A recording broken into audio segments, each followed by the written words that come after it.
So ba mun gama saita komai za ku ga a yanzu haka wayar mu ta koma tamkar Nokia. Yanzu kamar yadda kuke gani idan nace zan shiga browser kun ga abin da zai kasance. Kun gani kamar haka gashi na shiga cikin Google. Kun gan shi na?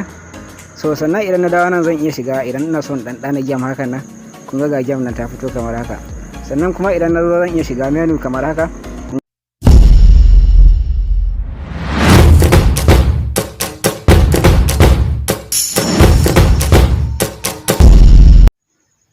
Assalamu alaikum wa rahmatullahi wa barakatuhu.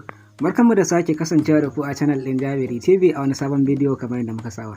Okay, to kamar da ku sani muna kawo abubuwa da suka shafi kimiyya da fasaha har ma da abubuwa da suka shafi bangaren technology da dai koma mai dai menene. Okay, to kai tsaye yau na zo muku da wani application wanda zai matuƙar ƙayatar da dukkanin wanda yake aiki da shi a cikin wayarsa ta Android.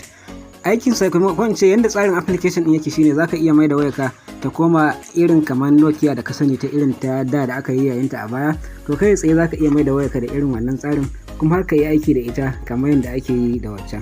So yanda zaka ka samu wannan application din kai tsaye zaka iya taba link da yake description na video, ko kuma idan kana kallon a Facebook ka duba wajen comment na farko zaka samu link da zai kai ka zuwa YouTube.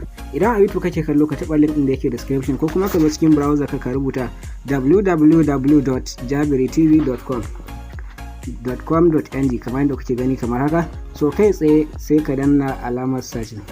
So muna yin searching zai kawo mu wannan fuska kamar yadda kuke gani, zai lalumo mu a duniyar yanar gizo gaba daya. So idan bai shigo da kai nan ba zai iya baka wata fuskar daban, sai ka zaɓi Jabiri TV, to anan zaka ga wannan application din. So idan ka zo za ka ganshi shine a nan kamar haka. Idan ma ba ganshi a farko ba zaka iya duba cikin wato ainihin menu namu, sai ka zo nan wajen da aka ce technology. So kai tsaye muna shiga cikin technology kamar haka, za ga ya fito mana da shi a posting ɗinmu na farko kamar haka.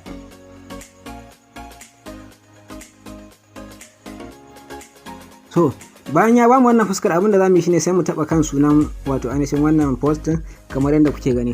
Anan zai kawo mana bayanai da suka shafi wannan application din, haɗe da hanyoyin da zaka iya bi wajen downloading din wannan application din kamar yadda kuke gani.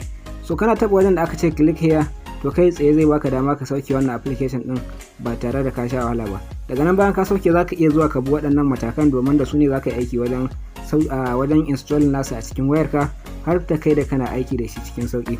So bayan mun yi downloading ɗinsa, abinda zamu yi shine zamu zo mu duba cikin wayoyinmu kamar yadda kuke gani kamar haka. Za ku ga gashi nan an sa Nokia launcher. To abinda zamu yi sai mu taba kamar yadda kuke gani, zai bamu wannan fuska kamar haka. So bayan ya bamu wannan fuska kamar yadda kuke gani, abinda zamu yi sai mu taba wajen da aka ce next, sai mu taba. Bayan ya bamu nan sai mu ƙara cewa next. Za ku ga gashi nan yana bamu practically ne na irin yadda abubuwan suke gashi nan kamar haka. So anan sai mu ƙara cewa next, ga wata nan ma har da wata alama ta game a cikin ta, sai mu ƙara cewa next. So shikenan mun gama da wannan tsarin. So amma application din yana dan nuna talla, sai mu zo nan mu katse wannan tallan da ya bamu kamar haka. Abinda zamu yi a nan wajen shine zai mu ce let's start. Anan daidai wannan wajen kamar yadda kuke gani sai mu taba shi kamar haka nan wajen. Muna tabawa zai bamu wannan fuska kamar yadda kuke gani. Nan ga sunan haka, sai wacce ka zaba ka dora ta akai. To yanzu misali idan muka zo nan sai mu zo mu ce set default launcher. Zamu iya sanya ta zama ita ce kawai kai tsaye akan wato akan abun din wayar muke nan, sai mu taba kamar yadda kuke gani. To anan zai nemi mu bashi dama, kuma mu ce mu bashi damar yin aiki a cikin kan wannan wayar tamu kamar yadda kuke gani. To abinda zamu yi shine sai mu zo mu taba nan wajen kamar haka.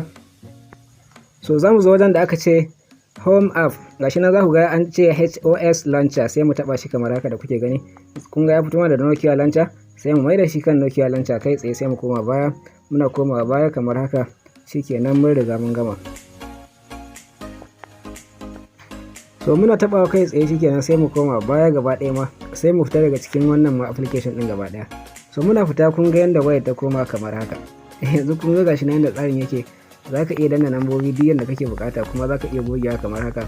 Sannan zaka iya shiga menu ɗinta, kun ga su nan duka wasu abubuwa ne gashi nan. Kun ga yanzu wayar mu ta koma Nokia kamar yadda kuke gani.